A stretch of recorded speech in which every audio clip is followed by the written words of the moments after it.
الحمد لله والصلاة والسلام على رسول الله صلى الله عليه وسلم. اللهم ما أصبح بنا من نعمة أو بأحد من خلقك فمنك وحدك لا شريك لك فلك الحمد ولك الشكر. matendo gonna amajivuga Allah tabaraka wa ta'ala omusasizi owekisa ekingi atatendebwa n'ekitendo kyonna nga kya bukendeevu. Tumusaba okusaasira eri omubaka Muhammad sallallahu alayhi wasallam eri n'abantu basahaba be abamugoberera mu kaseera ak'akazigizigi ne babeera nga bakuuma eddiini paka olwaleero naffe we yatutuukako. Era musaba Allah tabaraka wa ta'ala assa okusaasira eri abo bonna abanaatuuka ku nkomerero nga bali ku nkola ya Nabbi Muhammad sallallahu alayhi wasallam.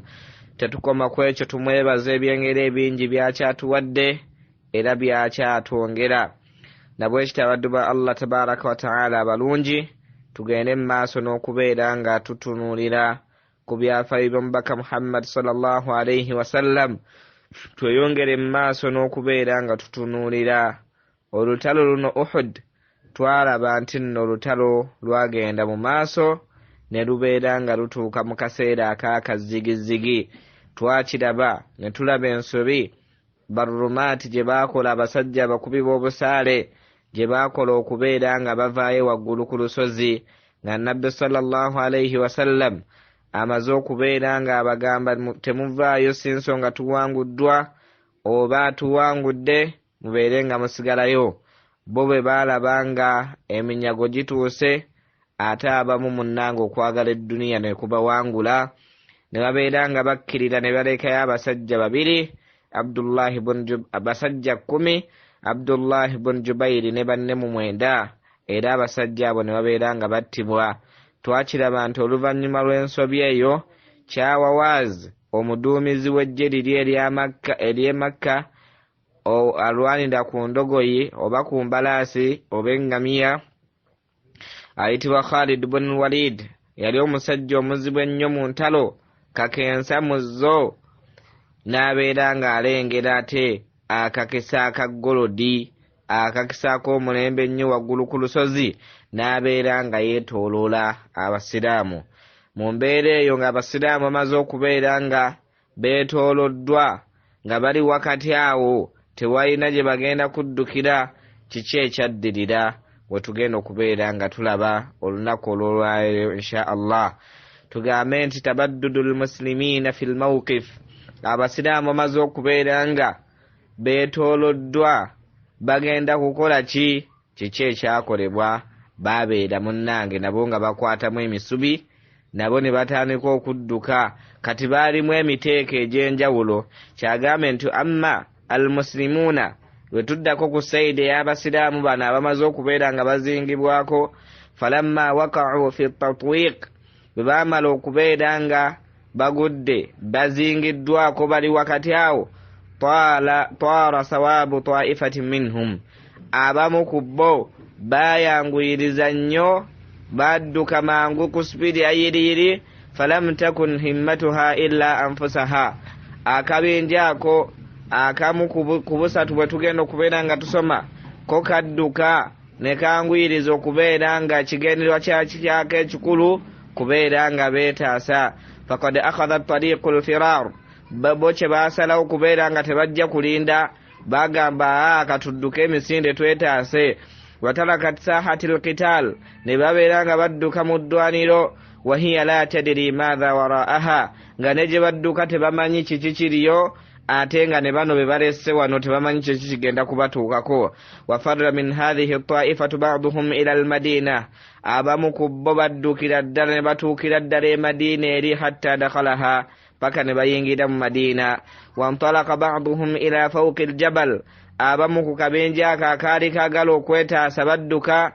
ne babeera nga baninnya olusozi Uhudi. Jukira olusozi luno lunene. Waraja taifatun ukhra, ate abamu ku bo bwe baali badduse ne bakomawo fakhtalatat bil mushrikina, ne babeera nga beegatta kuba mushrikina. Waltabasa al askarani, ate amagye gano abiri jukira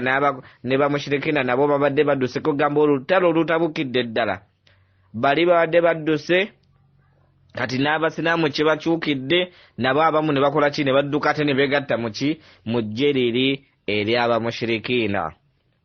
Kyagambye nti falamu yutamayyazu ne babeera nga tebasobodde kubeera nga bategeereke kati ono nno musiraamu ono nno mukafiiri kwegamba ne bakola ki ne beegatta wamu. Fawaqa alqitaalu fi lmuslimiina ba'duhum ba'da, ate ettagali eyaliwo endala abasiraamu bo bennyini ne babalukamu ate olutalo olulala, bo bennyini ne batandika okukola ki okwerwanyisa. Ekintu ekyo kyajja kitya ate abasiraamu balwanyise bannaabwe? Kakati hadithi ene mu Bukhari ng'eva ku Aisha radhiyallahu anha ng'atugamba nti lamma kaana yawma Uhud, olunaku we lwatuuka olw'e Uhud, hazma almushrikiina hazimatan bayyina, abamushrikiina abakuraishi b'omu Makka abaali balumbye abasiraamu baakolera ddala olulumba olw'amaanyi eri abasiraamu. Fasaha Iblis shaitan nebeera ng'efulumya eddoboozi mu ddoboozi eryawagulu n'egamba nti ya ibadallah, abange mmwe abali kugamba ng'olutalo lutabuse wakati awo, shaitani nekoola n'egamba nti ibadallah, baddu ba Allah, ukhuraakum, mutunule emabega, abali emabega abo balabe bammwe. Kati nga kyetegeeza ki? Ai ihtarizu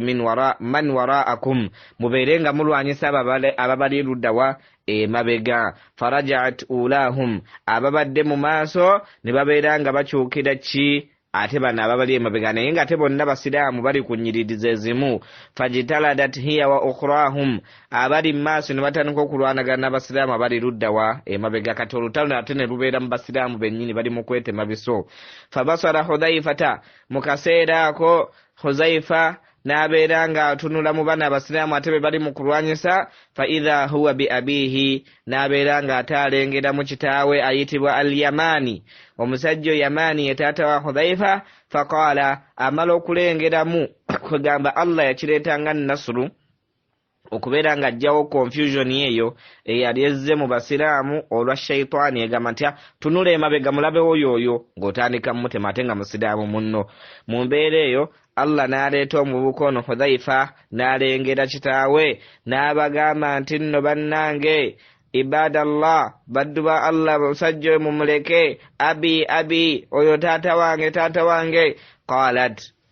kakati Aisha n'agamba fawallahi mahtajazu anhu, abasajja abaali bakutte kitaawe nga bali mu kulumulwanyisa bamutta, lam tebakola ki tebamuleka hatta qataluhu, paka lwe babeera nga bamutta. Faqala Hudhaifa n'abeera nga agamba nti yaghfiru llahu lakum, saba Allah abeere nga abasonyiwa. Kakati Urwa radiyallahu anhu agamba olw'ekikolwa kino Hudhaifa kye yakola okusonyiwa bali abasse kitaawe mu lutalo ate nga musiraamu munnaabwe, jjukira yagambye nti Allah abeere nga abasonyiwa, teyabasaba yadde omutango gwonna. Kati Urwa atunyuza atugamba nti fawallahi, nga ndayira Allah, ma zalat fi Hudhaifata baqiyata khairin, Hudhaifa yasigala ng'afuna ebirungi, obulamu obulungi, n'agaggawala, n'abeera mu bulamu obweyagaza, hatta lahiqa Allah, paka we yasisinkana Allah olw'ekikolwa kino kye yakola olw'okusonyiwa abantu abatta kitaawe, n'abeera nga tabazzeeko wadde omusingo gwonna. Kakati omuteeko ogwo tugulabye. Wa hadhihi taifa hadatha dakhilu sufufi irtikabin shadid, ejje lino oba ennyiriri zino ez'abasiraamu zaagwamu confusion gy'otategeera, ng'abantu bali awo batabuse, olutalo buli omu lumutamye. Ono abantu bonna gwe kubamu muli akafaananyi ng'olaba abantu omusaayi buli omu gumuyiikidde, otabusi bantu biki, obwongo bonna bukoze eki? Kyagambye nti irtikabin shadid, confusion nga yamaanyi nnyo. Wa ammataha alfawda, ate abasiraamu ne babeera nga bali awo buli omu byakola takyabitegeera. Wataha minha alkathirun, abalala ne babeera awo buli omu atambula dde eno tema butomi gw'osanze, musiraamu nno si musiraamu nno, olw'okuba nti nno embeera evudde mu nteeko. La yadiruna aina yatawajjahun, batambula butambuzi buli omu adde eno odde eri, olaba omuntu ali awo atemya akooya, amaanyi gabaweddemu. Wa bainama hum kadhalik, mu kaseera ako nga bali mu mbeera eyo tebakyabitegeera, idh sami'u sa'ihan yasihu mukaseera kujjukira amaanyi gabaweddemu gootema goosaayo gootema golaba nti kugamba okooye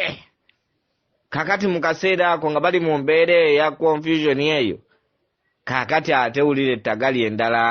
idh sami'u sa'ihan ne bawulira eddoboozi nga ligamba litya yasihu nga ligamba ti inna muhammadan qad qutila mazima muhammadi akoze eki attiddwa fatarat baqiyata sawabihim ate bannange amaanyi ge babadde basigazzaamu n'ag'okutambula jukira mubadde mulwanirira nabbi muhammadi mu protecting n'eddiini ye ebeerewo eddiini yammwe empya kakati ate babagamba nti ate muhammadi akoze eki attiddwa amaanyi gonna ne gabaggwamu wanharati ruha almanawiya ne babeerawo nga naawe ne bobatunuulira bwoti tebalina makulu ng'ekigendererwa kye babadde balwanirira kikoze eki kiweddewo au kada tanhara fi nufusi kathirin min afradiha oba abasinga ku bo buli omu kinnoomu n'agenda nga ggwamu amaanyi fatawakkafa man tawakkafa minhum anil qital mubbo mwalimu abalekerawo okulwana nga bamaze okuwulira nti nabbi akoze eki attiddwa mulimu mubbo abagamba nti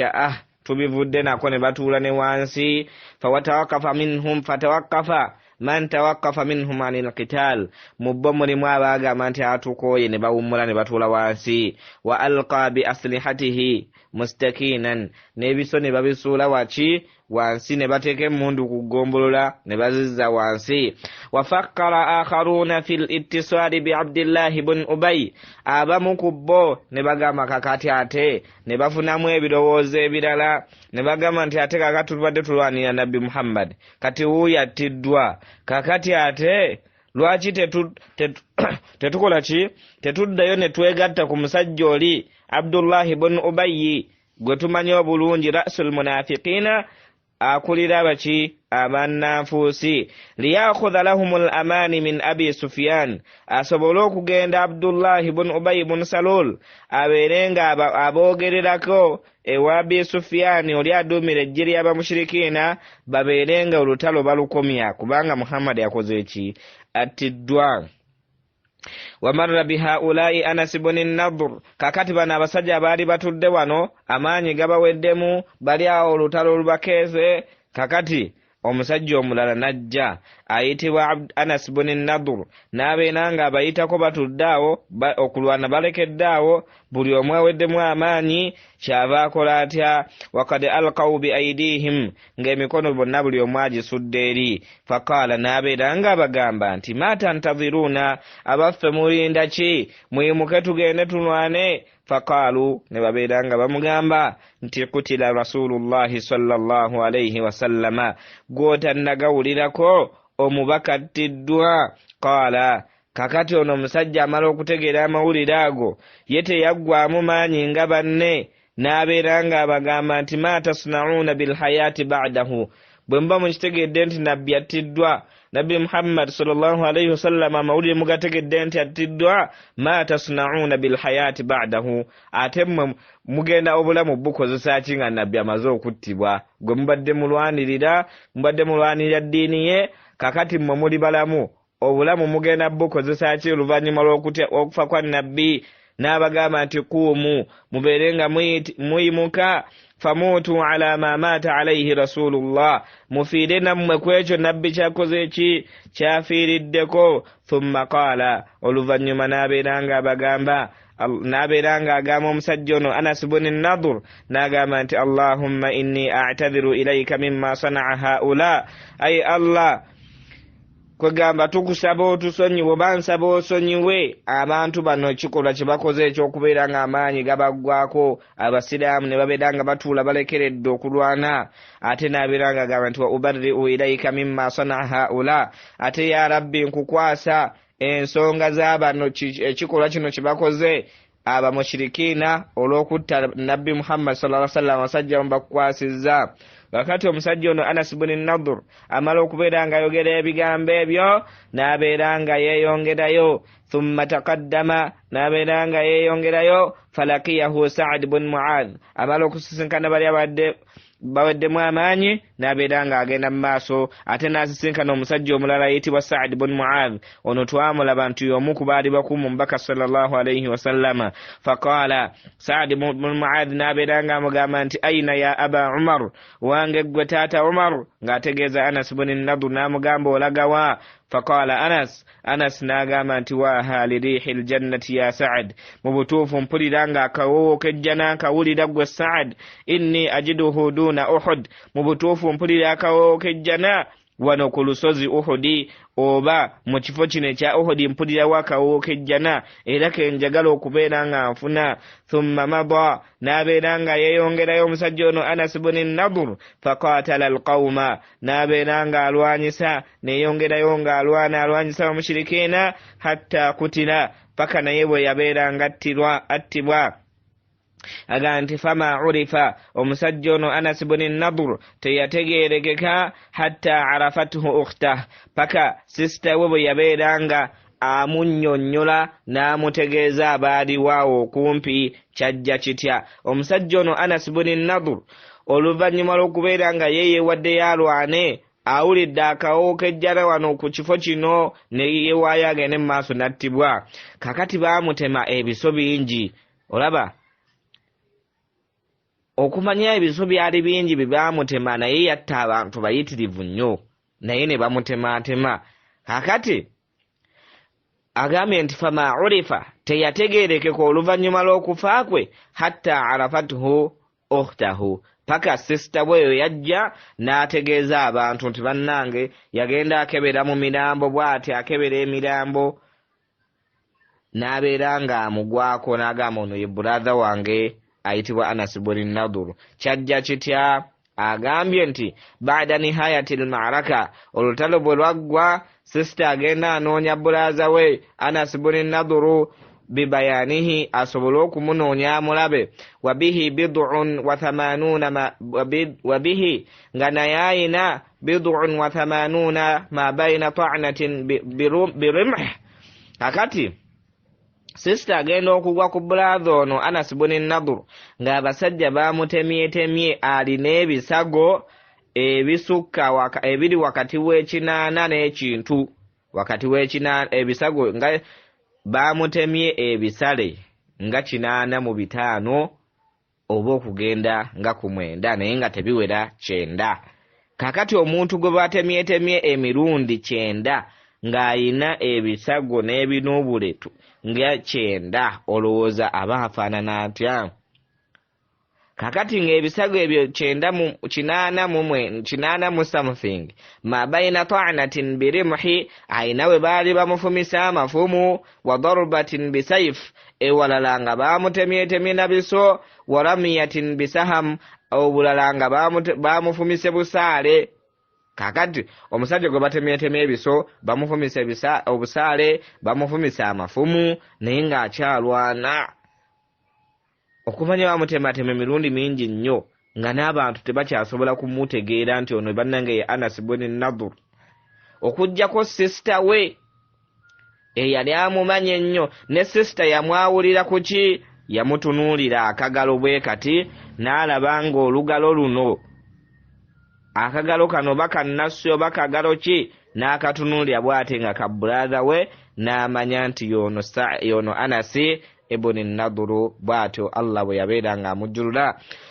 Nga tugenda mu maaso wanaada Thabit ibn Dahdah omusajja ayitibwa Thabit ibn Dahdah n'abeera nga akoowoola n'eddoboozi lya waggulu ng'ayita abantu be faqaala n'abeera nga ganti ya ma'shara al-ansari abange mu abantu ba ansari in kaana Muhammadan qad qutil bannange Muhammad wabanga mutegedde nti attiddwa wekibanga kituufu nti attiddwa fa inna Allaha hayyun la yamut mazima Allah ye mulamu takola ki تفا قاتلوا على دينكم بنانج ملواني للدين يموي فإن الله منفركم وناصركم مزما الله غينك بوانغوزا إذا غينك بيرانغا بتاسا فإن الله منفركم الله غينك بوانغوزا وناصركم إذا بتاسا فنهض إليه نفر من الأنصار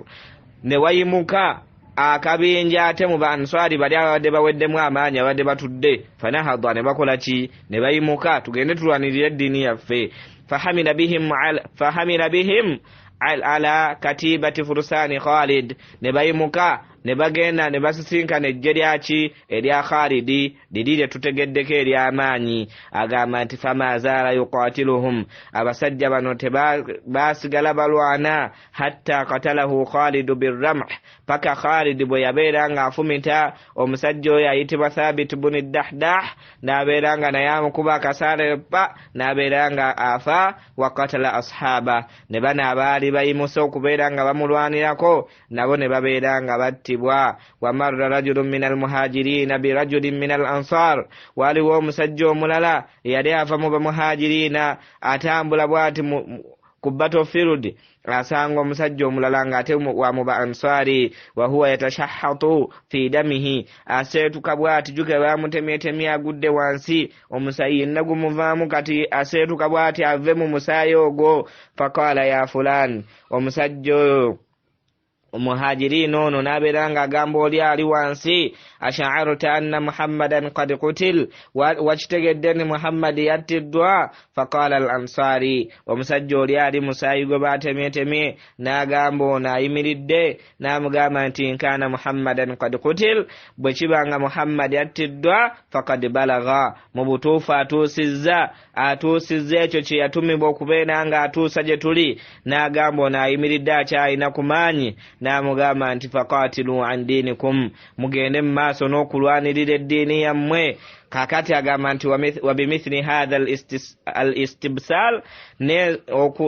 n'ekifaananyi ekyo tukoze ki kyetulabye watashji' n'okuzzaamu amaanyi n'okupikaapika abalala muddemu amaanyi mulwanirira eddiini yammwe aadat ila junudi lmuslimina ruhahum alma'nawiyya abasiraamu baddamu ku maanyi jukira kati buli omu ali mu kuzzaamu munne maanyi mulwanirira eddiini yammwe oba nabbi attiddwa oba tattiddwa Allah ye mulamu tafa mulwanirira eddiini yammwe ebeerewo era nabbi Muhammad sallallahu alayhi wasallam bw'abanga attiddwa amaze okubeera nga atuusa ekyo kye yatumibwa okubeera nga atuusa waraja ilayhim rushdahum wa sawabihim bannaabwe abaali bagenze baggwamu amaanyi bonna ne babeera nga bakomawo fa'addalu an fikrati al-istislam ne babeera nga bava ku kirowoozo kiri kye baali bafunye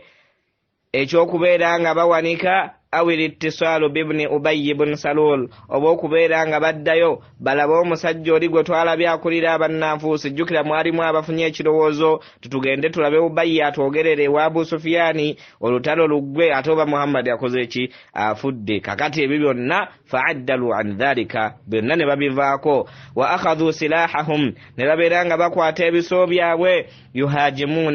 yuhajimuna tiyarati almushrikin nga bagenda balumba buli mushriki yenna gwe bamusanze wahum yuhawiruna shakka at-tariq nga bagezaako okubeera nga bakola ekkubo ila maqarri al-qiyada okutuukira ddala ku muduumizi wakad balagahum ate baali bamaze okubeera nga bafuna anna khabara maktali nabiyyi sallallahu alayhi wasallam babadde bamaze okufuna nti amawulire gali aga okuttibwa kwa nabbi kadhbun mukhtaliqun bulimba bwennyini obwagunjiddwawo kakati bamala okutegeera amawulire ago fazadahum dhalika quwwa ekyo ne kibongera amaanyi ala quwwatihim kwaga amatono ge baali balina fanajahu fil iflati an at-tatwiq ne babeera nga bongera amaanyi oluvannyuma lw'okutegeera nti bannaye nabbi akyali mulamu tannafa ekyo kyabongera amaanyi ne basobola okulwanyisa bali abaali babazinzeeko abaali babatadde mu ki nga babawuzinzeeko bali wakati ne babeera nga bakolawo ekkubo wa fi tajammu'i hawla markazi muni'i ba'da an basharu al-qital al-murid bamala okuteekawo okulwana okw'amaanyi okusobola okubeera nga bakola ekkubo wajaladu bidarawatin baligha ne babeera nga baguma baafuuka ng'abasajja abalalu kati balinga balalu tebakyategeera bulungi naye balwana eddiini ya Allah ekole ki ebeerewo